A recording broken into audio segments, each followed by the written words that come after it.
Hello, it is 7:30 on a Sunday. I thought I would continue reading this introduction and history of Taoism because my class is tomorrow. And so I probably won't continue reading it after then. So I think there's about 12 pages left. We'll see how far we get to because I'd also maybe like to do a live stream and read more of this 365 Tao because it is amazing. But I hope that you're all well. Welcome. And let's continue. And if you, there is a part 1 to this, so if you don't want to start in the middle, you might listen to that first if you are interested. And my pronunciation is not happening, I think. I just haven't ever studied Chinese, and I obviously very much need to if I'm going to teach Eastern religions in a survey class. So yeah, so there's this dynasty that I'm going to have to say a lot, and it's Chou. I'm pronouncing that Chow. I don't know if that's correct. Let me know. The Chou conquerors were faced with an obvious problem. If the Shang lineage had an absolute claim to rule the world, how could the Chou justify replacing it with their own, and how could they legitimize their rule in the eyes of the Shang people? Their solution was to reinvent Shang-Ti in the form of heaven, thus ending the Shang's claim to legitimacy by lineage, and then proclaim that the right to rule depended upon the mandate of heaven. Once a ruler becomes unworthy, heaven withdraws its mandate and bestows it on another. This was a major event in Chinese philosophy, the first investment of power with an ethical imperative. And happily, the early centuries of the Chou appear to have fulfilled that imperative admirably. So we saw this in Confucianism as well, as it is happening around the same time in the same place. So it was a way to, I guess, try to, which is a huge theme in Confucianism, but also, I guess, could be applied or inferred in Taoism. Taoism, like the Tao Te Ching talks about wise ruling, to have a light hand, mainly. But we see this in Confucianism trying to restrain rulers and try to avoid the abuse of power. But eventually the Chou floundered, both because of its increasing inhumanity and its lack of the Shang's transcendent source of legitimacy. If the mandate could be transferred to the Chou, it could obviously be transferred again. The rulers of the empire's component states grew increasingly powerful, claiming more and more sovereignty over their lands, until finally they were virtually independent nations. Eventually these rulers, properly entitled dukes, even began assuming the title of emperor, thus equating themselves with the Chou emperor, who was by now a mere figurehead. The rulers of these autonomous states could at least claim descent from those who were first given the territories by the early Chou rulers, but this last semblance of legitimacy was also crumbling because power was being usurped by a second tier of local lords whenever they had the strength to take it, and even a third tier of high officials serving the governments of usurping dukes and lords. This history, beginning with the Chou's overthrow of the Shang, represents a geologic split in China's social structure. Political power is breaking free of its family religious context and becoming a separate entity. I can really see how this would lead to the warring states, because if you no longer have this dominant I guess like office, people, state, it seems like that's going to be a positive change, right? Because no one can say, well, this is just going to be the way it is. Doesn't matter if we have a moral or an amoral or immoral leader. There's legitimacy because of birthright. To say that, well, it could be anybody, and flourishing will occur when, there's a good ruler, and so the mandate of heaven is justifying you. But if then that means that there can be just many, many independent states, eventually there's going to be a conflict and maybe people wanting to be in power. The final result of the Chao's metaphysical breakdown was not surprisingly all too physical: war. In addition to constant pressure from the barbarians in the north, the first devastating blow to Chao power was a barbarian, that's always in quotes, double quotes, invasion in 770, in the semi-barbarian Chu realm that dominated South China. There was relentless fighting between the empire's component states and frequent rebellion within them. This internal situation, devastating to the people, continued to deteriorate after Lao Tzu's time until it finally gave an entire age its name, the Warring States period, 403 to 221. Meanwhile, rulers caught up in this ruthless competition began looking for the most able men to help them rule their states, and this precipitated the rise of an independent intellectual class. A monumental event for this class constituted the first open space in the cultural framework from which the imperial ideology could be challenged. The old spiritualist social order had now collapsed entirely, and these intellectuals began struggling to create a new one. Although this was one of the most virulent and chaotic periods in Chinese history, it was the golden age of Chinese philosophy, for there were 100 schools of thought trying to envision what this new social order should be like. These schools were founded by thinkers who wandered the country with their disciples, teaching and trying to convince the various rulers to put their ideas into practice, for the desperate times had given them an urgent sense of political mission. Confucius was the first great figure in this independent intellectual class, China's first self-conscious philosopher, who can be historically verified in any sense. And Lao Tzu may be spoken of as his elder contemporary in terms of both the cultural legend and the development of early Chinese thought. Lao Tzu's appearance at that crucial moment in Chinese history certainly looks very much like the awakening dragon, revitalizing a civilization in which the life force had dwindled to a mere flicker. Formulated in the ruins of a magisterial monotheism that had dominated China for a millennium, a situation not at all unlike that of the modern West, Lao Tzu's way initiated the transformation of early China's otherworldly spiritualist culture to an earthly humanist culture founded on a spirituality of our immediate empirical experience, our belonging to the realm of the dragon. Well, that's really good. I'm going to have to maybe put it like that. Sorry. That's just a really cool sentence. So Lao Tzu's way initiated the transformation of early China's otherworldly spiritual culture and an early humanist culture founded on a spirituality of our immediate empirical existence. Oh my gosh, my highlighter is so dark. Okay, yeah, it's super dark for some reason. Yeah, because it really seems like that's the divide with religions. Is there a focus on this, like an otherworldly divinity, or like Taoism and Confucianism especially, looking at this world now? I mean, even Buddhism, I think, would fall into that, because even though it's, there's still like the hope or the impetus to escape samsara, the cycle of becoming, and to sort of, I don't know, maybe as how some people interpret it, dissolve into emptiness with nirvana, and other people have different ideas about that.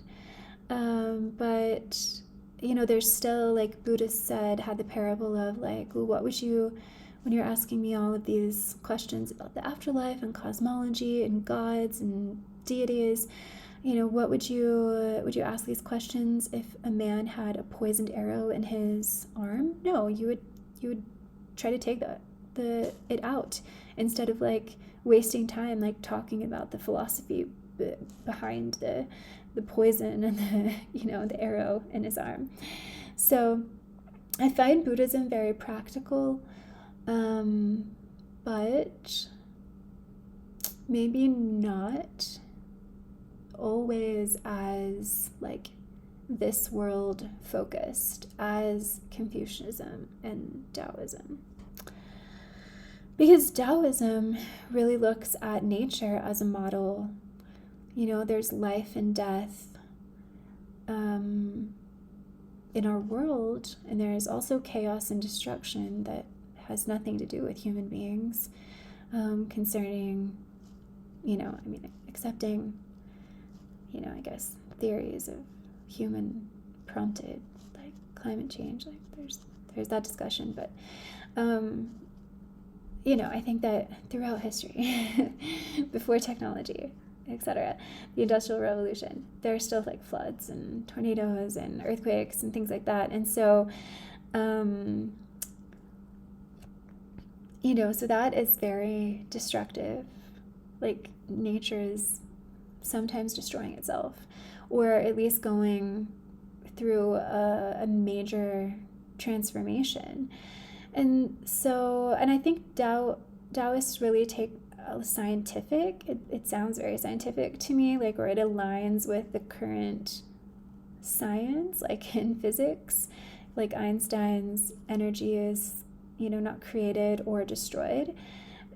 So Taoists, as I understand, and of course, in any tradition, there's going to be like such a diversity of opinions, but I guess one possible way to look at it is like death and what happens after death. In Taoism is that, we, like, our physical body is like return to nature, but we do have a vital energy. We have the qi about us, and that qi kind of gets dispersed when we die and enters back into like the collective qi that is non-material.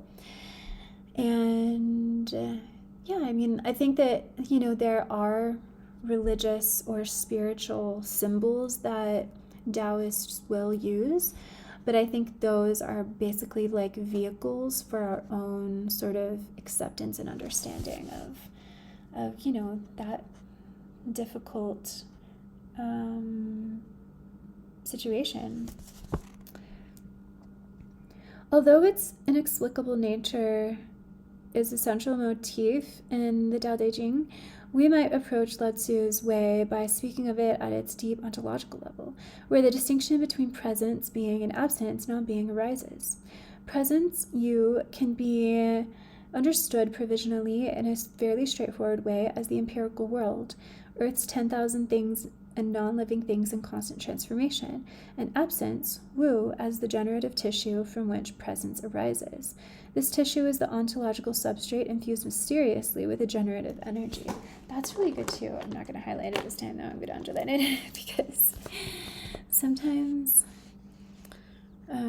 someone once said that it looks like I was redacting a text because my highlighter was so dark. So yeah, that's true. Okay.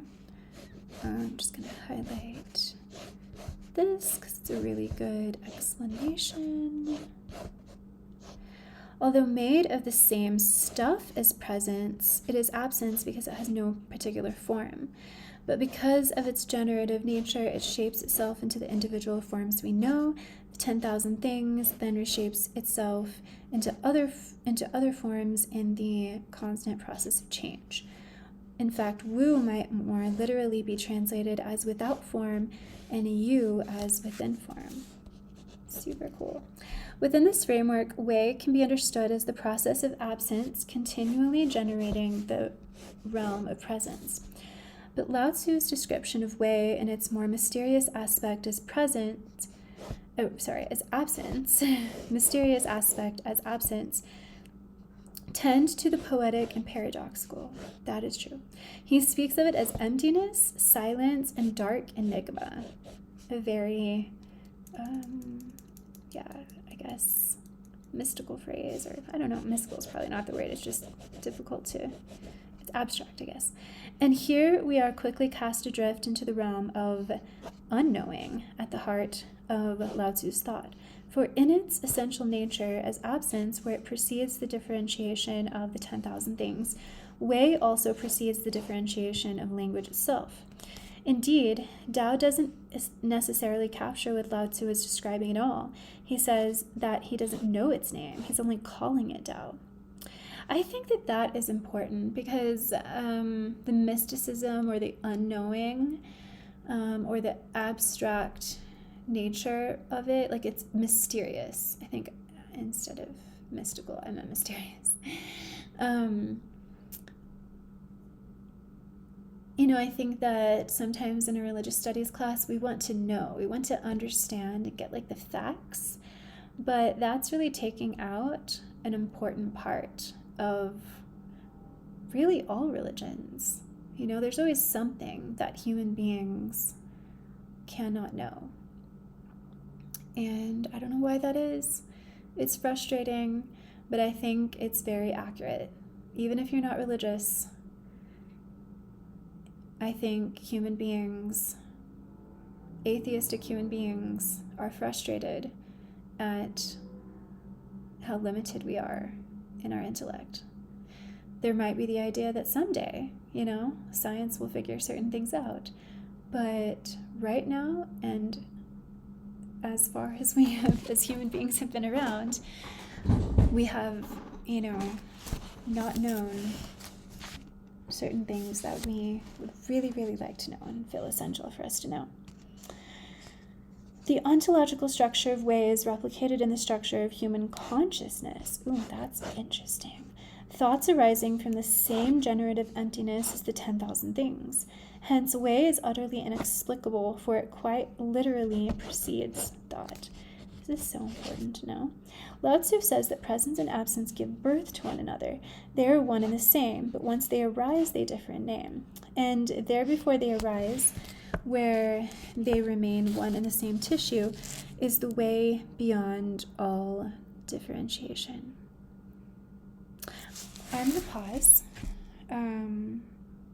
I just need to write something down in my handbook because I think that this point of the mystery is super important. I'll be right back. You won't notice.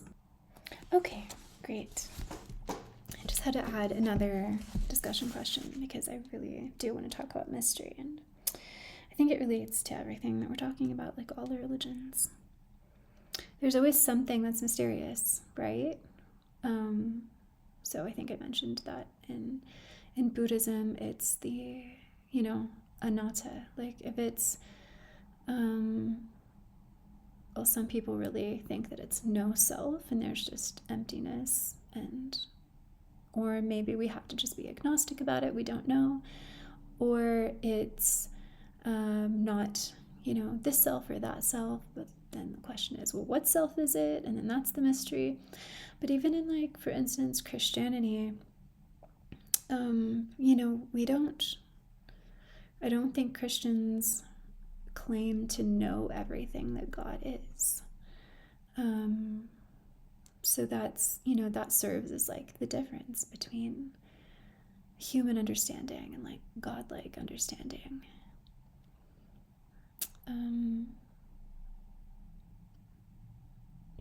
Even in Hinduism, like the Atman returning back to the Brahman after, escaping the cycle of reincarnation and rebirth.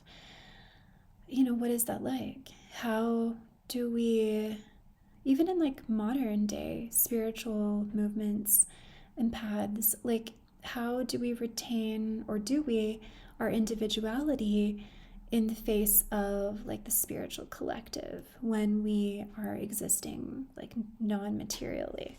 I think it's really interesting to talk about. And I've been watching some of the like Bashar channelings, those videos, and it's really interesting. And I know that you who are watching may not know who that is, or may know who it is and think, well, that's, not real, but it's, we're talking about religion and spirituality, so I don't think what's real and what's not real is super relevant. But anyway, not to get defensive, but he always says that, people go up to the stage and like ask him questions on events and whatever, I don't know, like what exactly they are. They're probably really expensive. But, sometimes he says, well, that's not for you to know right now. That's not like for human beings to know. And then there's even this idea that we are here on earth, but we also have a higher self that is in charge of different things and knows everything. And we can access that higher self and ask questions and get answers, and ultimately it is a part of us, but we're separated from it because, I don't know, I guess we need a certain level of like forgetfulness and not knowing so that we can, and then, then you get into explanations like why that is, like why we're so limited or why the mystery is there. But I think the point I'm trying to make is that the mystery is there. And I mean, if anything, it's just because human beings feel, again, I think, frustrated at what we don't know. And so there's this constant awareness that there's information out there, there's wisdom out there, there's an answer to our questions, there's, there's a consequence to a decision that we're making that we don't know. And so this, I think, feeds into our cosmologies, religious and philosophical, and just like religions in general. It feeds into, there's mystery in religions because there's just mystery in life. So I don't know. That might have been like a kind of circular discussion. I'm sorry. But I just I don't know. I just think the mysterious part of life and religion is kind of cool. Okay. It is here in the depths of consciousness that way can be experienced directly through the practice of meditation. That's fun. You can watch the process of way. That's something else I need to do. I need to transcribe a meditation for my students. I didn't do anything for Confucianism because couldn't think of anything to do, but usually I like to do like a chant or meditation or something. And Dr. Deborah Ford has these meditations. Maybe I can I was thinking about transcribing it and then just saying it myself, but I think maybe I can just play it. I just don't know if that will be as effective to play a YouTube video. I don't know. Anyway, sorry. Okay, that's really interesting too. You can watch the process of way as thought burgeons forth from the emptiness and disappears back into it, or you can simply dwell in that undifferentiated emptiness, that generative realm of absence. With this meditative dwelling in the emptiness of absence, you are at the heart of Lao Tzu's spiritual ecology, re-inhabiting the primal universe in the most profound way. Here, where the distinction between subjectivity and objectivity dissolves, consciousness and the natural process blend into a single issue. And no doubt a part of what makes meditation so profound an experience is that it frees us from our most fundamental dislocation, for it has only been in the last few thousand years that human consciousness has experienced itself as separate from the natural process. So in returning us to the undifferentiated levels of consciousness and ontology, meditative practice returns us to the ancient undifferentiated levels of human culture. I think that's so interesting. Okay, I'm going to have to pause because that's another discussion question. Thank you so much for being with me because this really helps me a lot. Okay, Taoism was eventually supplemented and intensified by Zen Buddhism, which is a melding of Taoism and Buddhism. Zen became widely influential beginning in the Tang Dynasty, 618 to 907 CE, but Taoism continued as the defining spiritual way, for its insight remained vital not only in Taoism itself, but also in the essential core of Zen practice. And nothing is more essential to Zen practice than meditation. Indeed, Zen or Chan literally means meditation. The practice of meditation is not discussed extensively in early Taoist literature as it is in Chan literature. But it is clear that such meditation was practiced, for the Tao Te Ching and Chuang Tzu Both contain a number of passages that allude to the meditative experience. Not surprisingly, references by Lao Tzu, the poet, tend to be oblique. In fact, a good deal of the text can be read as describing meditative awareness as the texture defining a sage's every action. Where not oblique or implicit, the reference appear in the form of poetry rather than discursive description. For instance, can you polish the dark enigma mirror to a clarity beyond stain? Inhabit the furthest peripheries of emptiness and abide in the tranquil center, sitting still in ways company. Oh, that's interesting. I didn't think about those lines as being something of meditation. Where is my... We're only reading the first 27 chapters, but I think that, well, it tells me it's on 10. Thank you. There we go. Okay, what are we doing? Oh, it's on 16 too. Okay, sorry. I just have to write this. Can you polish the dark enigma mirror to a clarity beyond state? I'm going to write meditative state right there. And just have to go to 16. I printed this out. Sorry, guys. What does it say? Inhabit the furthest peripheries of emptiness and abide in the tranquil center. Meditative state. I'm really trying to decode the Tao Te Ching, and this is super, super helpful. Any note, it's just a little note, but it helps. All right, here's another one. Block the senses and close the mind. Blunt edges, loosen tangles, soften glare, mingle dust. This is called dark enigma union. That was also in...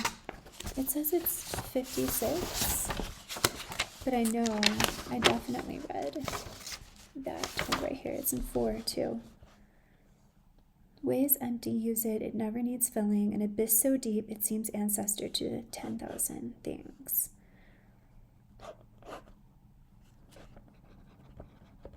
Meditative state. Okay, that makes sense. A lot of this is trying to explain the wu, the absence, a clarity so clear it only seems real.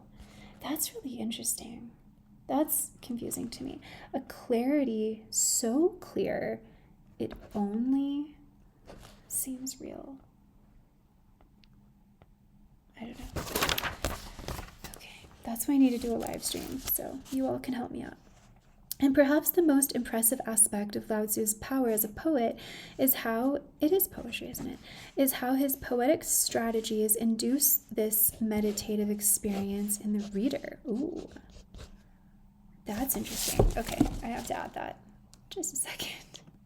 Okay.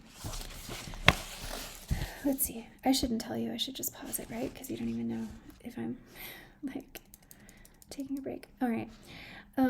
Mysterious utterance, misty terminology, and fragmentary collage form with open and enigmatic juxtaposition an abounding ambiguity that exploits the uncertainty inherent to the syntax and semantics of ancient Chinese. These surprisingly modern strategies all keep the poetry as close as possible to the undifferentiated primal mystery of the way, forcing the reader to participate in the generative emptiness at the source of language, mind, in all heaven and earth. That is basically like a reading guide. Like, that is instruction on how to read the Tao Te Ching. Because I think that one of the things that has just made me feel so nervous about thinking that I have to explain this is that it like almost can't be explained. Like, I love, like, Taoism is basically like the religion I'm currently practicing. If I had to like choose one, I'm just like constantly trying to apply Wu Wei to everything in my life. Sort of like failing and not doing a good job at it, but anyway, that's my like practice for 2024. I think if I would do it more. But the experience of the Tao Te Ching is so like revelatory and impactful. And so this right here, I guess, reassures me that, yeah, that is maybe the point of it, that it's not supposed to be dissected and say this line means this or that line means that definitively, and then, we understand it. It's supposed to be a meditative experience that is beyond like a Buddhist like koan, that is beyond logic, that is beyond like intellectualizing, which is, that's, wow. I mean, I think that is so cool. I think I'm gonna have to read this part in class, in all honesty, because it's a lot. This is really, I'm so glad I'm reading this now, because this is just insane. I put like 4 stars next to it. I hope I remember. Okay, in the context of Lao Tzu's cosmology as a whole, the realm of presence takes on depth beyond our provisional definition of it as the empirical world around us. That's interesting too. I would love the presence to be complicated. In the lexicon of, like, not to be complicated, but to be complicated, like as a verb, not as an adjective. In the lexicon of early Taoist texts, heaven is a near synonym for the way, although it focuses on these depths in the region of presence. Oh, that's interesting. Heaven being presence. Cool. Well, Wei tends to focus on the mysterious region of absence. Okay.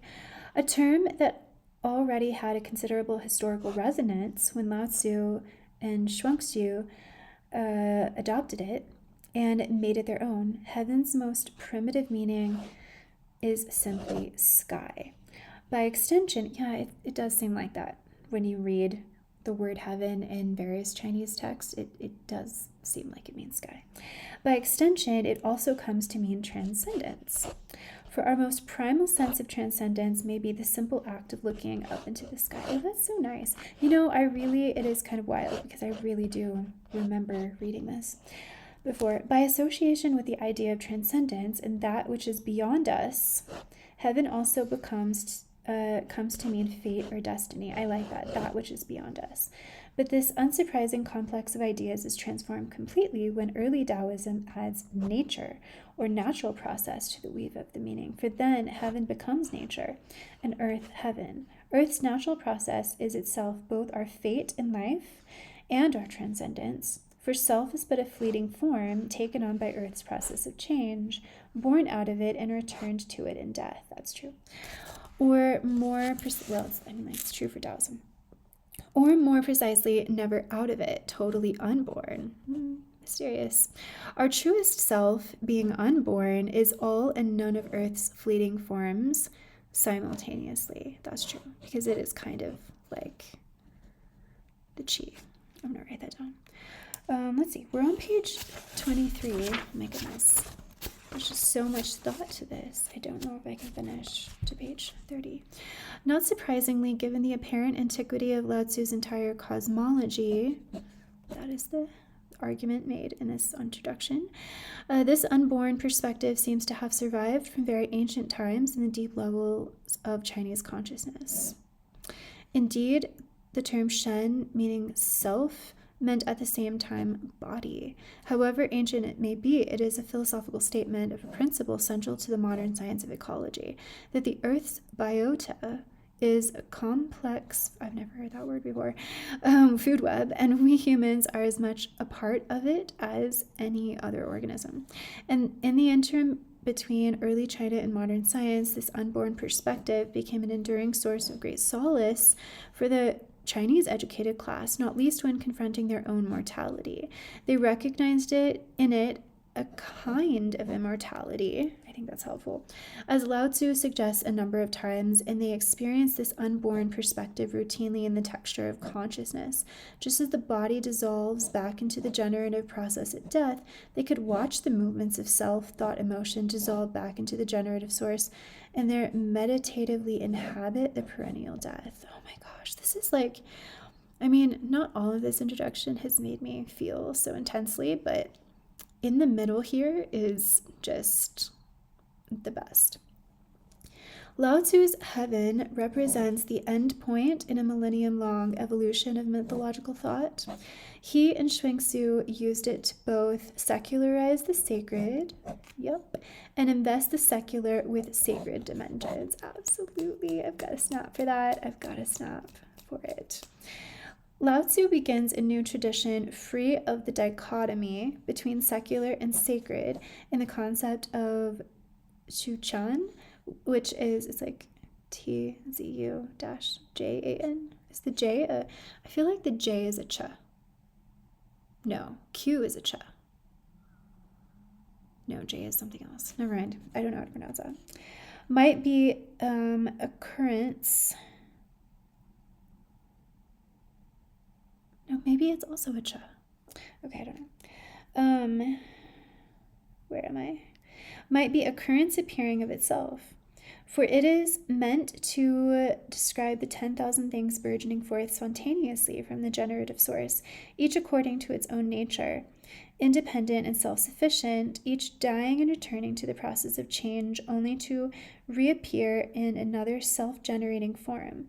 Again, it is striking how this most primal of worldviews is also utterly modern, for it accords with the science of ecology both in its description of how living systems work as integral wholes and in its attention to the particularity of each individual in the system. Okay, I have to write maybe something down about, I just think it's really interesting, this whole idea of secularizing the sacred and investing the secular with sacred dimensions. I think that needs to be a discussion question. Okay, let's go on. I have like 9 discussion questions, which I'm super happy about. I'm sure we're not going to get to all of them. Mythologies are stories about Shujan. I feel like that's not a J. Chan. I'm going to say Shuchan. But Lao Tzu returned to the occurrence free of myth. This clarity may well derive from the primal oral tradition that persisted outside the mythological power structures of the Shang and Chao, but in any case it represents a return to the same Proto-Chinese cultural levels where experience was organized around obeisance to Earth's generative force. This is nothing other than the Earth seen as a boundless generative organism, and this vision gives rise to a very different experience of the world. That's also kind of a good question. Rather than the metaphysics of time and space, this experience knows the world as an all-encompassing present, a constant burgeoning forth of something we might now call space-time, or more precisely, a constant transformation in things, for its burgeoning forth stretches out to include what we think of as past and future. Like Lao Tzu's way, it makes no distinction between filling and emptying. Hence, passing away is as much a part of it as coming to be. In this burgeoning forth, there is also no distinction between subjective and objective, for it includes all that we call mental, all that appears in the mind. And here lies the awesome sense of the sacred in this generative world. Each of the 10,000 things, consciousness among them, seems to be miraculously burgeoning forth from a kind of emptiness at its own heart. And at the same time, it is always a burgeoning forth from the very cosmos itself. That is so great. I think I'm going to probably stop there just because I'm getting tired. This is so interesting. I really want to finish reading this because it's just giving me so many ideas. We're on page 24, so there's like 6 pages, which I think is like a perfect amount for another video. So